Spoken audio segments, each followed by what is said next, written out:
Bismillahirrahmanirrahim. Assalamualaikum warahmatullahi wabarakatuh. Apa kabar sahabatku semuanya? Senang sekali bisa kembali lagi bertemu dengan kalian semua.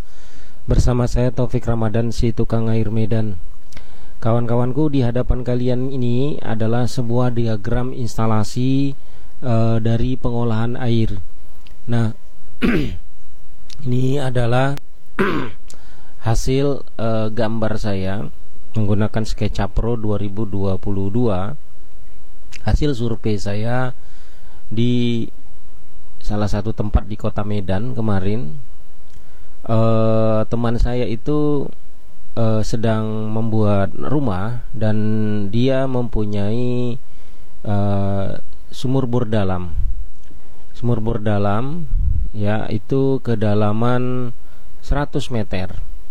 Dia mengira dengan dalamnya sumur itu dia bisa menghasilkan air yang bersih. Dia menggunakan pompa submersible, ya, submersible itu 2 inci. Dia tanam ke dalam sepanjang 30 meter. Nah, tapi ternyata air yang dihasilkan oleh pompa sumur dalam itu airnya berwarna hijau, ya, berwarna hijau. Nah, lalu saya lihat dia punya water ground, ya, dia punya bak di dalam tanah di depan halaman rumahnya. Nah, bak itu dipasangi klorinator seperti ini, ya, bak itu dipasangi klorinator seperti ini. Nah, kemudian di airnya dihisap oleh pompa celup, ya. Nah, di sini pompa celup saya gambarkan dengan pompa ini saja. Nah, dia dipasangi pompa celup lalu dikirimkan ke sand filter. Dikirimkan ke sand filter. Di dalam sand filter ini ya diisi oleh mangan ferrolite, ya, untuk menetralisir air sumur bornya yang warna hijau tadi.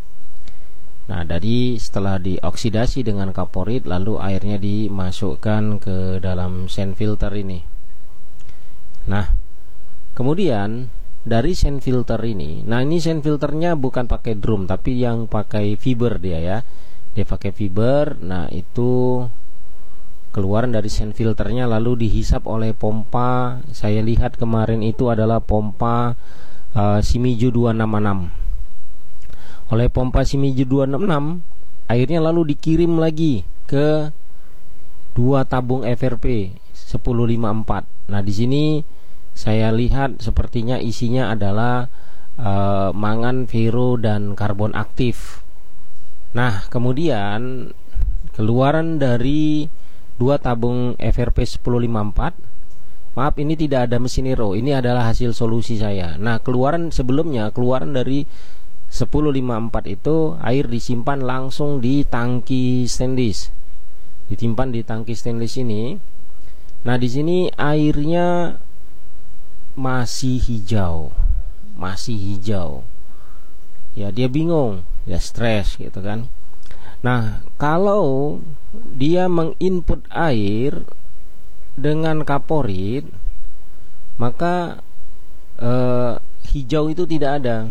Di tangki ini bersih, jernih, tapi itu pun tidak bisa bertahan lama. Tidak bisa bertahan lama. Sebagai catatan, keluaran dari tangki ini dia selain distribusi untuk rumah tangga, dia juga gunakan itu sebagai air baku untuk kolam renangnya. Kemudian juga dia gunakan air baku untuk kolam koinya. Nah, dan itu airnya hijau. Kolam renangnya itu hijau, ikan koinya hijau. Padahal dia sudah pakai water treatment seperti ini. Ada klorinator, ada sand filter, ya. Kemudian ada tabung FRP 2 buah, tapi tetap hijau. Lalu saya memberikan solusi kepada dia. Nah, kenapa solusinya harus dipasang 1 unit mesin Aero? Nah, ini semuanya ada alasannya bagi saya.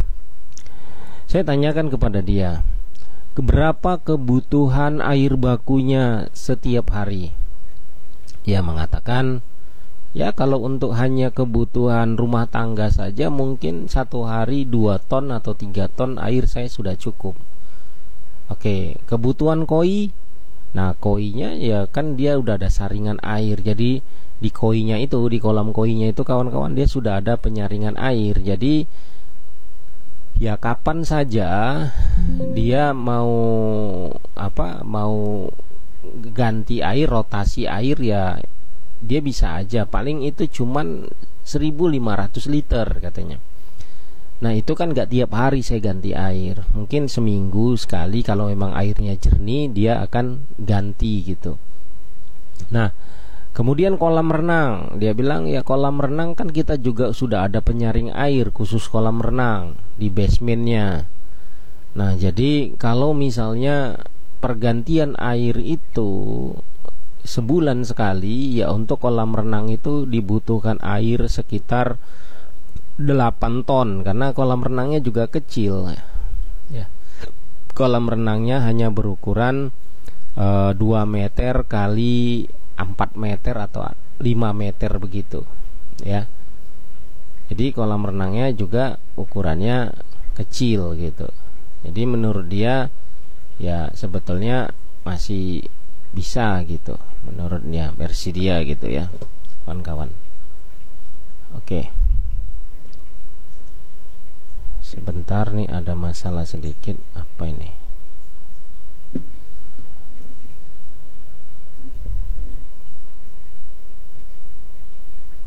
Oke, ini hasil rendernya. Kita bahas. Oke, karena kebutuhannya saya prediksi ya kalau misalnya kolam renangnya itu bisa 1 bulan sekali pergantian air, rotasi ya, ataupun kalaupun pengucuran air untuk kolam renangnya setiap hari karena mungkin berputar air itu dan terjadi rotasi atau overflow, ya mungkin saja untuk kolam renangnya saya hitung setiap hari ada pertukaran air 1 ton. Kebutuhan untuk rumah tangganya itu 2 atau 3 ton. Kita bilang 3 ton, berarti 4 ton. Rotasi untuk air kolam koinya itu kita bilang saja rotasinya itu sekitar 500 liter per hari. Berarti sudah 4,5 ton. 4,5 ton harus sediakan air yang bersih, tidak berubah warna, tidak hijau. Maka saya pikir ini jatuhnya adalah ke RO. Kenapa saya jatuhnya milihnya ke RO? Karena begini, kalau misalnya saya kasihkan ini UF ya kawan-kawan, saya pasang ke dalamnya ini UF, maka UF itu kan hanya tugasnya untuk menjernihkan air saja, menjadikan air itu jernih saja, dan itu sudah dilakukan oleh 2 tabung FRP ini. Jadi sudah dilakukan oleh 2 tabung FRP ini. Nah, maka gak ada gunanya saya gunakan UF lagi. Kenapa? Karena airnya yang masih mengandung TDS air yang tinggi itu apabila terkena cahaya matahari dan udara itu pasti akan beroksidasi. Pasti akan beroksidasi. Makanya saya nggak mau pilih itu. Saya pikir nggak ada gunanya kalau misalnya saya kasih UF, karena tetap nanti itu airnya akan hijau lagi. Jadi yang mau saya terapkan di sini adalah ya saya ingin buat airnya itu RO. Kenapa? Karena RO itu kan kandungan TDS-nya sudah rendah ya. Kandungan TDS airnya sudah rendah, bahkan mungkin kemarin saya ukur TDS air baku dia itu sekitar 80. Nah kalau di RO kan mungkin bisa di bawah 10, bisa jadi mungkin ya 007 atau mungkin di bawah itu 03, 02, atau kita bilang aja mungkin 10 ya. Nah, kalau misalnya TDS airnya itu sudah di bawah 10 ataupun 10 ppm, itu akan sulit teroksidasi dengan cahaya dan udara. Akan sulit teroksidasi oleh cahaya dan udara. Jadi menurut saya bisa gitu.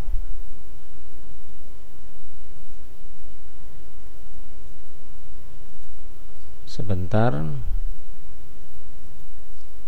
kayaknya ini warnanya mau saya.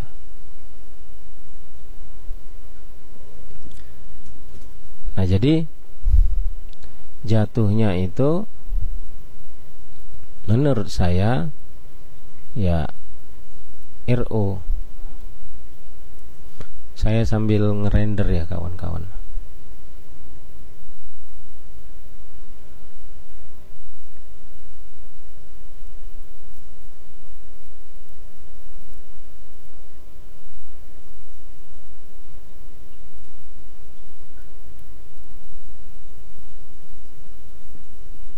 Saya render dulu ini. Kayaknya nggak real deh.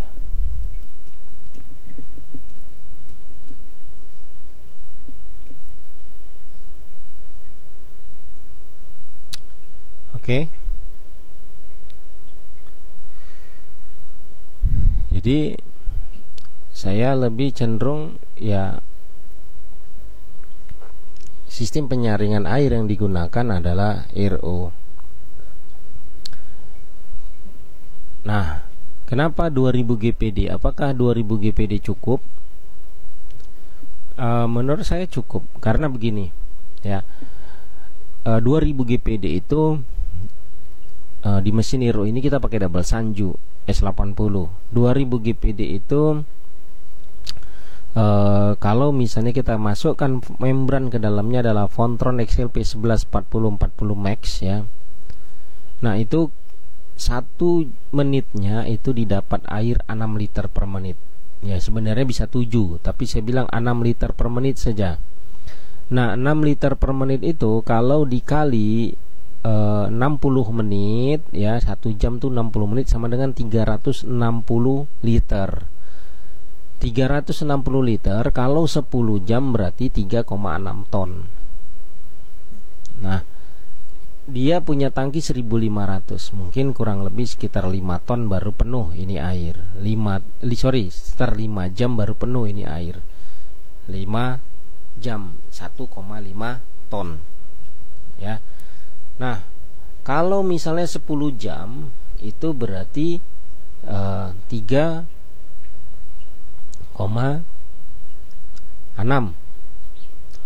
20 jam berarti 7,2 kan begitu. Ditambah 7,2 ditambah 720 liter lagi ya, berarti kurang lebih 8 ton. 24 jam mesin ini menghasilkan 8 ton. Andainya kita ambil spernya 12 jam saja dia dinyalakan setiap hari, maka akan didapat air RO yang bersih itu sekitar 4 ton per hari. Kebutuhan dia tadi 4,5 ton pergantian air. Artinya untuk air bakunya 3 ton habis per harinya. Kebutuhan mandi cuci, kemudian untuk pergantian kolam renangnya karena overflow itu misalnya 1000 liter, berarti sudah 3-4 ribu. Dan pertukaran kolam koinya itu misalnya kita bilang 500 liter, berarti 4,5. Berarti setiap hari mesin RO nya menyala itu sekitar 12 jam. Nah, menjadi pertanyaannya, apakah ini efisien, Bang? Nah, sekarang kembali lagi bertanya, apakah ada jalan keluar untuk airnya tidak hijau lagi? Saya kembalikan lagi kepada kalian. Apakah ada jalan keluarnya air tidak hijau lagi tanpa menggunakan RO? Softener, Bang. Softener juga saya tidak jamin. Softener pakai demin, Bang, resin kation. sama. Ya akan ada pemborosan pembuangan air, habis itu harus diregen. Mau berapa besar softenernya? Ujung-ujungnya anggarannya membengkak.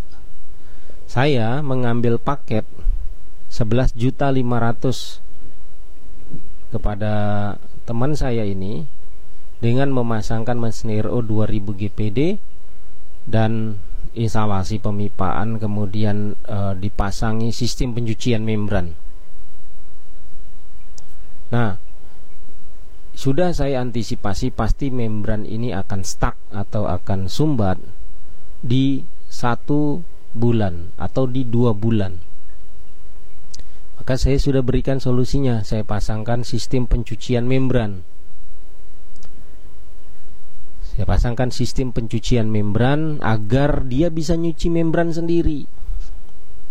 Kalau tidak kita berikan sistem pencucian membran, solusi sistem pencucian membran, maka ya dia akan mengatakan, nah ini water treatmentnya boros gitu. Saya harus mengganti membran atau mencuci membran ke toko 250.000 per batang kan. Habis itu saya kalau mau beli saya harus mengeluarkan 1.800.000 untuk beli membran baru. Nah itu enggak solusi jadinya. Anggaran sangat mahal sekali air bersih di tempat dia gitu. Maka solusinya saya bilang kita pasang sistem pencucian membran. Sistem pencucian membran itu setiap bulan kita cuci membran, kamu hanya mengeluarkan uang 100.000 untuk nyuci membran.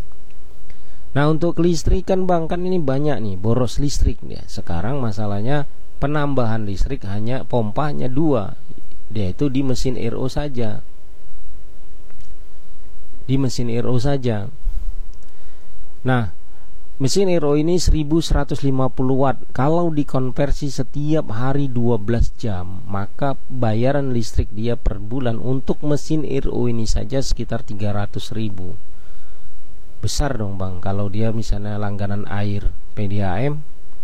Sekarang air PDAM kalau pemakaian dia sekitar 4,5 ton per hari, ya juga tetap harus disaring. Karena di tempat dia PDAM-nya juga parah. PDAM-nya pakai sumur bor juga.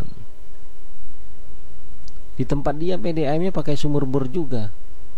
Dan kadang ada air, kadang ada tidak, itu dia masalahnya. Makanya dia ngebor.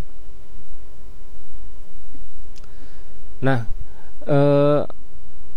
kalau misalnya saya pasang UF, ya, jernih airnya, tapi tetap akan menghijau karena sifat sumur bor dalam itu, apapun ceritanya, itu akan berubah warna kalau dia sudah ada ganggang ya atau spora yang membuat airnya menjadi hijau. Jadi solusinya saya berikan kepadanya ya mesin RO. Cuman itu obat terakhir untuk dia, karena ya memang dia punya duit, dia punya uang, jadi ya memang haruslah gitu. Ini adalah konsekuensi dia yang harus dia terima untuk mendapatkan air yang jernih, bersih, tidak berubah warna. Ya. Nah, ya dia seorang juragan gitu ya. Jadi ya seorang kaya itu ya dia punya gengsi yang tinggi gitu. Dia rumah besar tapi air hijau. Ya nggak mungkin dong. Ya, jadi pemberian mesin RO sebagai alternatif finishing akhir untuk bisa menghasilkan air yang jernih dan bersih, ya itu solusinya gitu. Nah, jadi apa maksud video saya ini? Ya saya hanya ingin share aja kepada kawan-kawan yang punya kasus serupa, ya, yang memang dia ingin airnya itu jernih, tidak berubah warna lagi, ya solusinya kalian berikan dia mesin RO. Mesin RO. Nah, itu saja mungkin bagi-bagi ilmu saya kali ini. mudah-mudahan saja bermanfaat kepada diri saya sendiri dan khususnya kepada kawan-kawan semua yang memang berkecimpung di dunia air bersih, isi ulang, ya, air minum. Mudah-mudahan saja video saya ini bisa banyak memberikan inspirasi kepada kalian, dan bagi saya sendiri bisa menjadi amal jariah bagi saya. Terima kasih. Jazakallahu khairan, barakallahu fikum. Salam sukses luar biasa kepada kalian semua. Semoga apa yang kalian cita-citakan menjadi cepat terwujud dan terkabul. Bagi yang sakit Allah sehatkan, bagi yang sedang banyak masalah Allah mudahkan semua urusannya. Jazakallahu khairan. Assalamualaikum warahmatullahi wabarakatuh.